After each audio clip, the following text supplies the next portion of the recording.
Hey, welcome. I just want to show you a quick tip when using Vue.js. Now, if you've used Vue.js in the past, there's a very good chance that you may have used the v-for loop. And we use a v-for loop to loop over a list of items. So over on the left, we have our data section, and this is going to return an array of objects. Each one of these objects is pretty simple. We'll just have an ID, we have a name, and then also a price. And we're going to loop over each one of these objects and then render them inside of our template. So to do this, we'll create a pretty standard unordered list, and then each one of our list items will be repeated for each item inside of our array.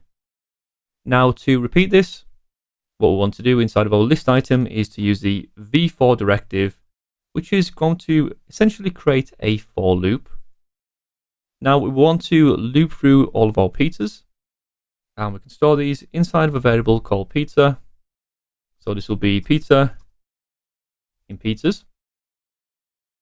Just widen this so it's all on the same line. Vue.js also needs a dynamic key, and this key is a unique reference for each item which we're going to display. So this allows Vue.js to track exactly where each item is if we were to rearrange them or remove them or add new ones. It just means it can more efficiently update when needed. So we can pass in a unique key by accessing our pizza and then the ID.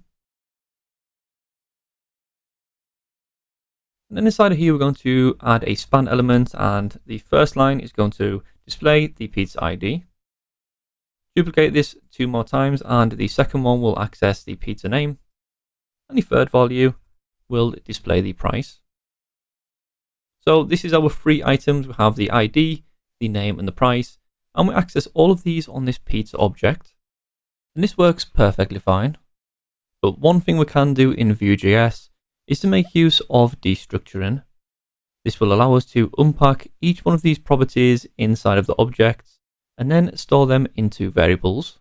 The way to do this, instead of storing each item inside of this pizza variable, we're going to open up the curly braces, where we'll pass in the ID, the name, and also the price.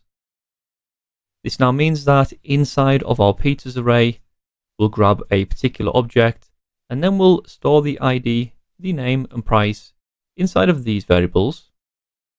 So now this gives us a little bit of a shorter syntax which we can use. We can just directly access our ID, the same inside of here, directly access our name, and also the price too.